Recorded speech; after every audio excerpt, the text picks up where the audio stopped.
Hello, everyone. My name is Isabel. I'm the marketing coordinator over here at Amicus. Thank you for joining us for a training session today. We're very excited to share with you how to use files in Amicus Attorney. Before we begin, just a couple of housekeeping notes. Please feel free to type in your questions throughout the presentation, and we will answer them in the order they were received at the end. This will be a 15-minute webinar with a 15-minute Q&A session. Please let me introduce our speaker, Paul Furrer. Paul is our Senior Solutions Consultant here at Amicus, and I'll go ahead and hand it over to you, Paul. Thank you. So one of the things that has become of interest over the last little while is Amicus Manage, or document management. And so what I'm going to do today is talk a little bit about how Amicus Manage can help you manage your documents today. So what I have right now is a document that I'm going to use, and I have actually two users open. One is Lindsay Dole and John Dow. And so I'm going to start off with the assumption that I've already created a document. This is a contract, which is typically something that users want to create and then edit over and over and over again. So they want to have version control and control that document over again. So I'm going to take that document, open it up, and you can see, it is a contract. It really doesn't matter what the content is, but it's a blank document that I've started. So once I've started with the document, I'm going to move it into Amicus.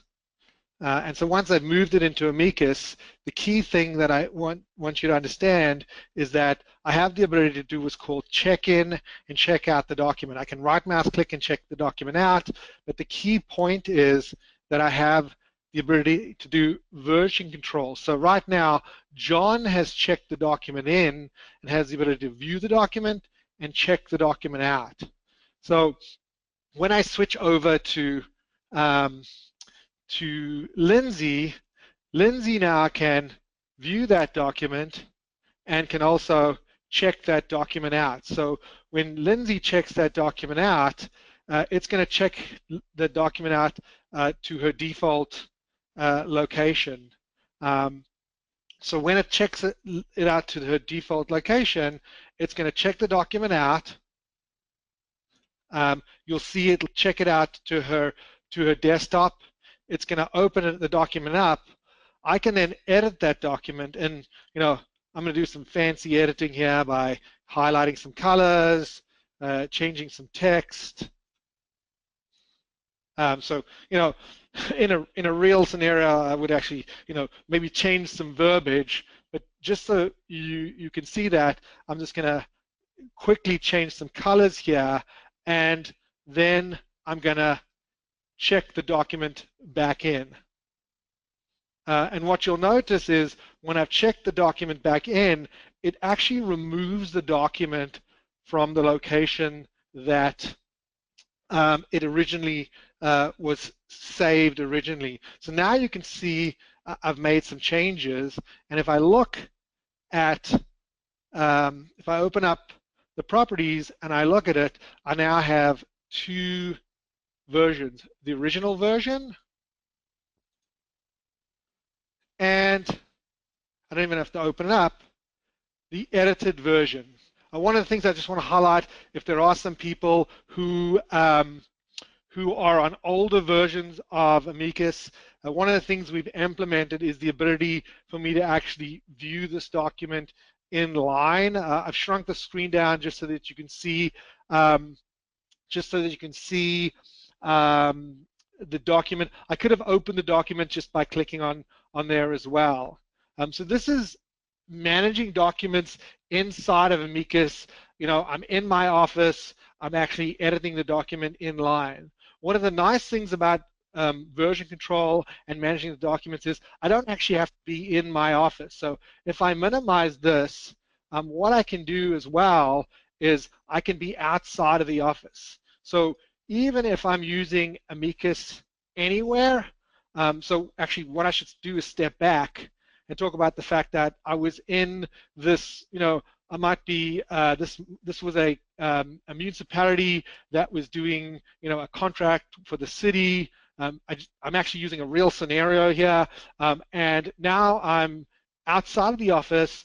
I've logged in as John in Amicus Anywhere, and I'm going to take those same principles outside of the office. So I've logged in, gone to that case file or that matter, gone to the document section, and there it is. Lindsay was the last person to touch it, and you can see there is that check out button. So I can check the document out.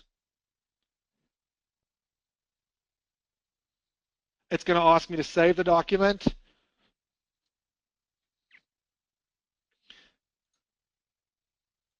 I can edit that document, and for time's sake, I'm not going to edit the document itself, and then I can check the document back in. So I'm going to check the document in. It's going to ask me where it is. You can see I've done this before. I'm going to check the document back in. It's going to say I have a new version, and I'm going to say OK. So now, if I come back, as John, I should have a third version. So there's John, the original, Lindsay, and then John has the current version. You can see there are the timestamps, and I really did not have to do anything as an end user. I didn't really have to understand version control, document management. All I had to know is how to really edit that document. The only additional step is to know to click that check-in, check-out button. As an administrator, you might have noticed that there was an override button. Because I am an administrator, not everybody would have that administrative function. So one of the nice benefits to this as well is we also expose this functionality to the client. And I want to make it clear that the client is a generic term. So in the context of this scenario, the client could be a vendor, the client could be opposing counsel, the client could be an actual client. So I'm going to use the word very generically as a client. And so built into the system is a client portal. So I have already set it up where I have a client called Ronald Black, and this is Gal and Gal CC, and I've logged in, and I have already emailed the client Ronald and said, I would like to give you access to your client file, but you can see that there are no documents in there. So the first thing I will do as John is actually give him access to that contract. So I'm going to share it in the client portal. So now Ronald will have access to that document. And the same thing will happen. The same thing that I did in Amicus Anywhere, I will now have access to that check-in, check-out functionality. So I can check that out. I can edit the document.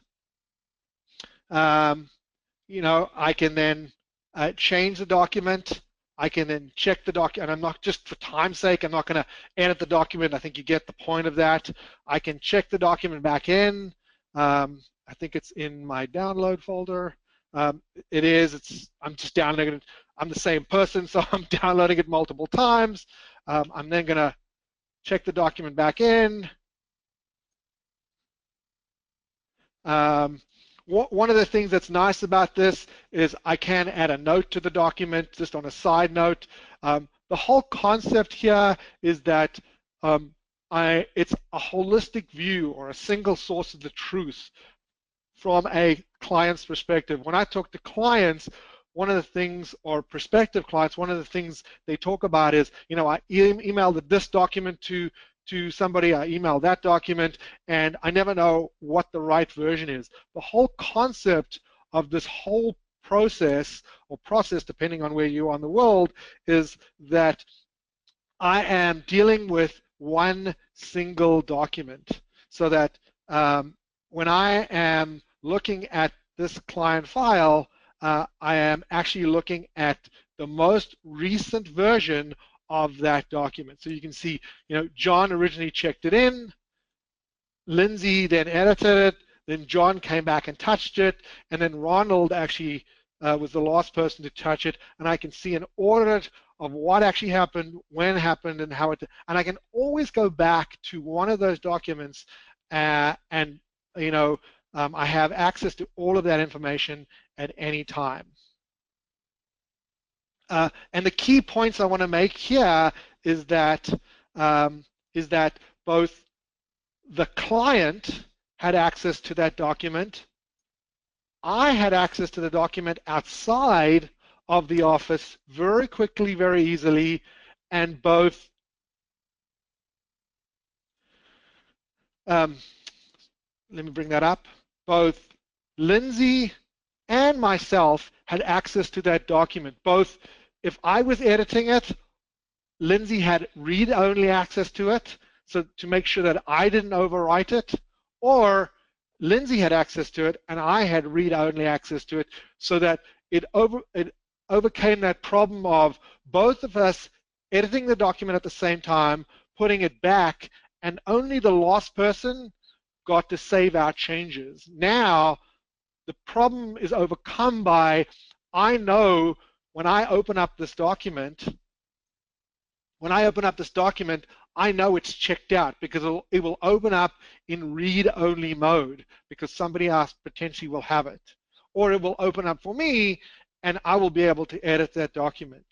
And that's a key point if you are dealing with critical documents where you don't want somebody else to overwrite your changes. It doesn't have to be a contract. I just use this as a simple example so that you would understand what's going on from a process standpoint. So I'm going to take questions now. I'm going to look at the questions board because that's where I'm going to stop. And let me just read the questions. So the first question is, when you check a document out and save it, where is it saved? It's a good question. You actually specify a default location. So for every user, you specify a default location. So in this case, I'll go to John. When I actually checked it out, I think this is, I think I'm logged in as John here. So I'm logged in as Lindsay here. I specified, this is John here. I specify a default location in my preferences here. So every time I check a document out, it will save to, in this case, to my desktop. So you can specify a default location. For demo purposes, I can do my desktop. In the real world, you might actually save to a default location other than your desktop, but it will actually remove it from that. Let me see the next question. So the next question is, my check-in button is not available and it doesn't see, and I don't see versioning. Is this because we're using our own location to save documents? So more than likely, there are two ways that you could implement Amicus. By default, there is user managed and Amicus managed. What I'm showing you here is Amicus managed. You are probably using what's called user managed. So when you actually install Amicus, because Amicus has been around for such a long time, a lot of clients typically are using user managed. And so when you use user managed, the checkout button is grayed out, and user managed is just another way to use it. All version control and checkout is disabled. If you switch over to, it's just a preference. There is no additional fee here. It's a preference that in the firm settings, so your administrator would turn this on, and it would convert all of your documents to Amicus managed. There is some preparation that you need to do this. You would turn it on to do Amicus managed, and it would convert all your folder structures to Amicus managed. So probably because you're running it in Amicus Manage, which is just a different way of running Amicus. The next question actually is, how do I create subfolders within the folders? That is actually a great question. Currently in Amicus Manage, you cannot create subfolders. So it's a great question because I can actually answer that. In that we are actually in development to allow you to create subfolders in Amicus Managed. So I can't give you in this meeting, I can't give you an exact date on when that will come out. When that come out, I actually spoke to our executive vice president because I had a feeling that this question might come up in this presentation, but we didn't feel that we had a date that I could actually nail down. So if that person would like to give their salesperson a phone call, I could give you a much more specific date on when that is. It is in the very near future. I don't want to be very specific in this meeting, but we will, in one of the next releases, you will be able to have subfolders in Amicus Manage. So I'm sorry, I'm just trying to understand this question. So where is the Amicus default settings in preferences? So that's not a problem. I can show that. I don't understand one of the questions here, so I'll have to read it again. So let me close down Lindsay. I have to keep on opening Lindsay. So the settings, first of all, you have to be an administrator, and the settings are in firm settings, and they're in management, and it is, so typically when you install Amicus, it's under user managed, and you would switch to Amicus Manage. I would always recommend that you call our support team and make sure that your documents are set up correctly. There are some prerequisites that need to be set up. There are, if you don't have an IT person on staff, there are some things that need to be set up before you set up Amicus Manage. So, you can flick the switch, but I would always recommend changing from Amicus Manage, from user manage to Amicus Manage, but that's the setting right there. So no, so one of the questions is, by Amicus Manage, do you mean the firm's default folder location? So yes and no. If you can see when I went back here, this is my default folder location, and the answer is yes and no. The question is, by Amicus Manage, do I mean my default location? Amicus Manage is actually a term that we use to delineate that we are now managing the version control, the documents, where they're stored. User Manage typically delineates between, you have a little more flexibility and you can sort of put documents wherever you like based on this root structure. Amicus Manage means that we are fixing the root path of where documents are stored so that we can implement version control. It doesn't mean that you can't get to that folder structure. You still have access to all your documents. It just means we have to fix the root path so that we can know exactly where those documents are, so we can implement version control and check out, check in, check out. We just need a more rigid structure to fix that folder structure. That's all it really means. So it's just an Amicus term that we've given. I just want to try come back and understand this last question here. Can you make a folder an Amicus document? So if I understand the question here, it's saying, can I make a folder a managed folder? So I think I answered it, and I'm paraphrasing here. If you, I'll answer it in two different ways so I can try and answer the question.